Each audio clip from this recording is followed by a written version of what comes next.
Me pareció también muy desafortunada la frase donde básicamente está proponiendo una suerte de reforma agraria. Me pareció desafortunada la frase respecto a que el capitalismo no funciona. Y si a todo eso le Ahora, sumamos... Sí, perdóname que me quiero detener un poquito en esta frase de que el capitalismo no funciona. La verdad es perogrullo que es y la obviedad de todo lo que se dice sobre el capitalismo. Creo que el 95% de los países deben ser capitalistas en el mundo, o sea que el régimen que rige en el mundo es el capitalismo, por lo tanto, le podés echar a ese régimen todos los problemas, pero darle todas las virtudes también, porque si decís que el capitalismo está en crisis, también decís que el capitalismo es el sistema que más ha derrumbado en la historia de la humanidad la pobreza, por ejemplo. Me parece tan pelotuda la gente que habla crisis del capitalismo, pero si es lo único que rige. Hay 3 o 4 chiflados en el mundo nada más que no son capitalistas. Una no, cosa ridícula.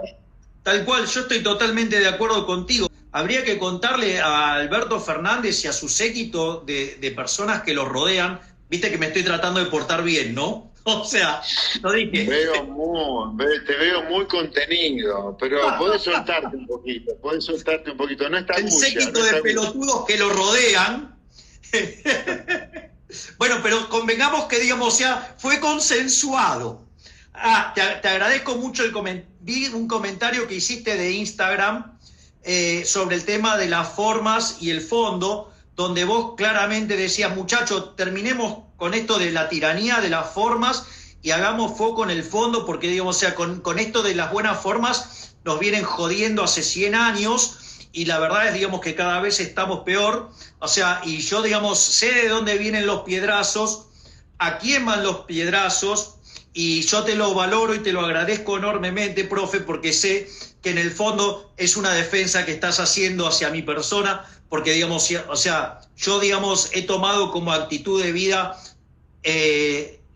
entregar las formas para que la gente pudiera acceder de manera más simple a las ideas de la libertad, y eso a algunos, o sea, les parece que les molesta, y yo agradezco ese comentario que Un hiciste. placer, un placer, un placer, un placer, un placer. Te Y lo mereces. gracias, profe. Es increíble. A mí me impresiona las discusiones para descerebrados que hay que dar en la Argentina a veces. Yo no lo puedo creer. Las discusiones, por eso el liberalismo es también sentido común, porque hemos caído tan abajo, que vos podés dar la discusión desde un lugar ideológico, pero también como consecuencia que estamos en el quinto subsuelo, en pobreza, marginalidad, inseguridad.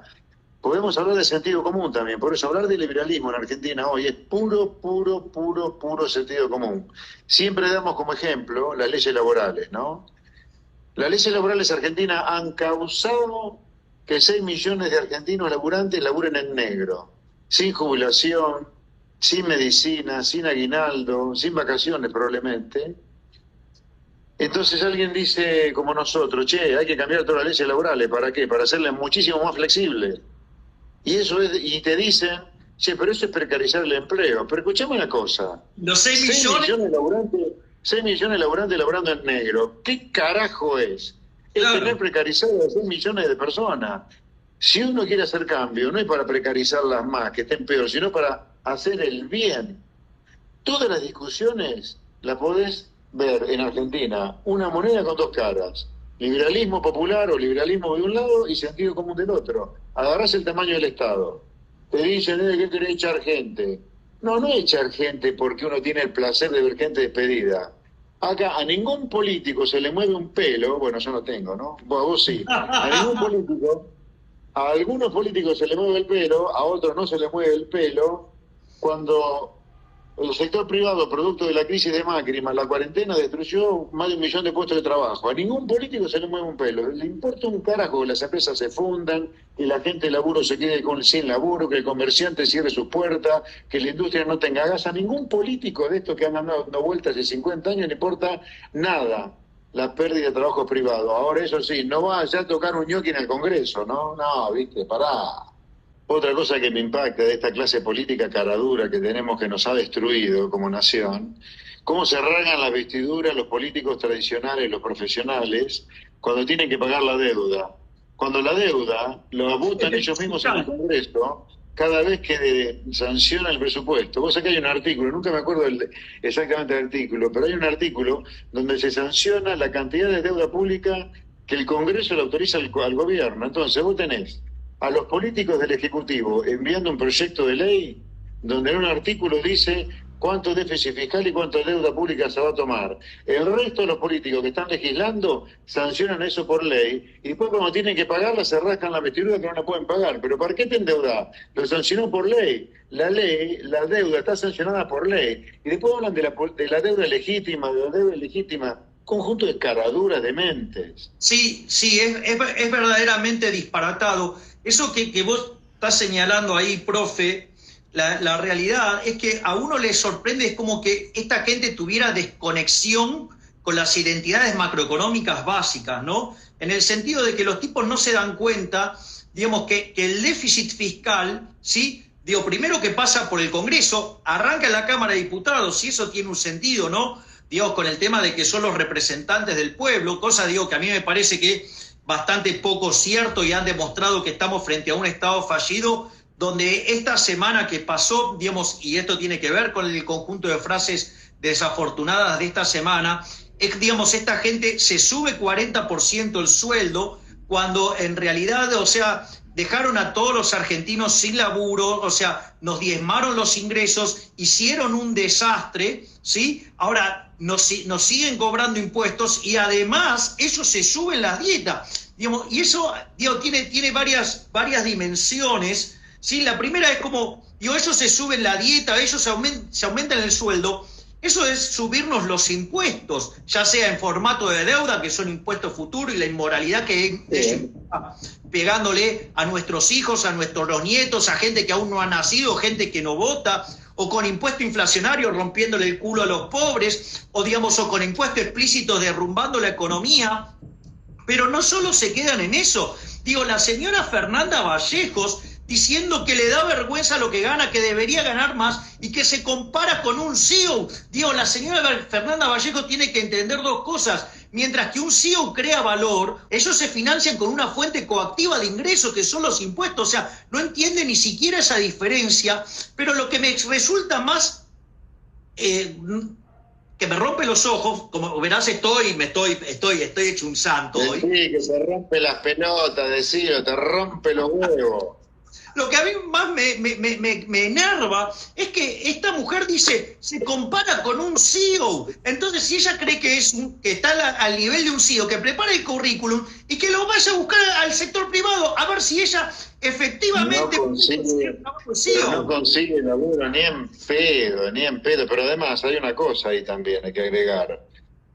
Hay bienes que se denominan bienes públicos, bienes que son bienes que probablemente si lo produjera el sector privado lo produciría de manera ineficiente, las Fuerzas Armadas, ponele que también la diplomacia, ¿no? Ponele que sean bienes públicos, pero aunque nos rompan el culo impuestos, todos esos bienes públicos como la seguridad, la justicia, la diplomacia, las Fuerzas Armadas, lo producen de manera desastrosa. Podrían generar algo de valor agregado para compensar el disvalor agregado que generan los impuestos, pero tampoco lo hacen, ¿me entendés? Tampoco lo hacen. Tienen el insumo para producir bienes públicos y disminuir la pérdida de valor agregado que significan los impuestos y tampoco lo hacen.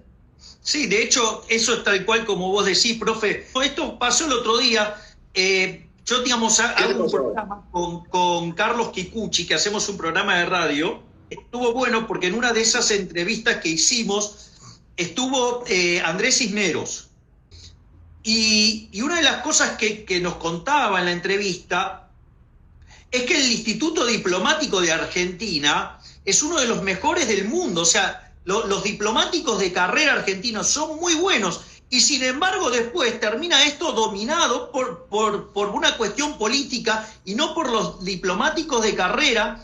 Y esto, digamos, o sea, la definición con la claridad que lo exponía Cisneros era, pero al final esta gente, digamos, o sea, pone la diplomacia, que tendría que ser algo de largo plazo, en función de la tribuna local.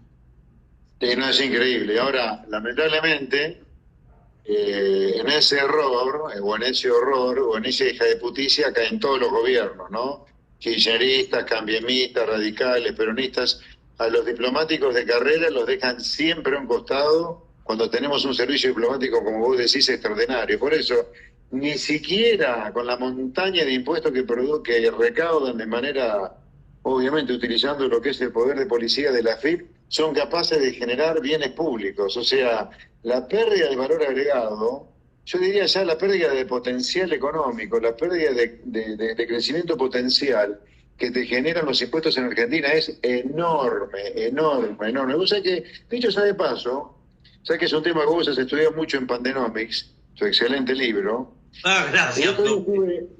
Estuve en un Zoom muy interesante donde había varios economistas de Chicago, miembros del Fondo Monetario, estaba Domingo Cavallo también, y ellos hacían el grupo Centennial, el de Claudio Loser, hacían un cálculo que la pérdida de crecimiento potencial del mundo, pero llega hasta casi, exagerando un poco, pero entre 40 y 50 años como consecuencia de la pandemia. O sea, no lo miden esto de que vos recuperás los niveles de actividad en el 2023, 2024. No, es lo que significa haber perdido clases, lo que significa las consecuencias psicológicas del cierre, los chicos que han vuelto a hacerse pis, los chicos que han vuelto a tartamudear, la pérdida del colegio, de las clases presenciales. O sea, hay una pérdida de capital humano, de crecimiento potencial en el mundo enorme, enorme, enorme, enorme. Ni hablar en Argentina, por supuesto, ¿no? No, bueno, en Argentina además esos problemas los tenemos agravados. Vos sabés que una de las cosas que... Infinite power.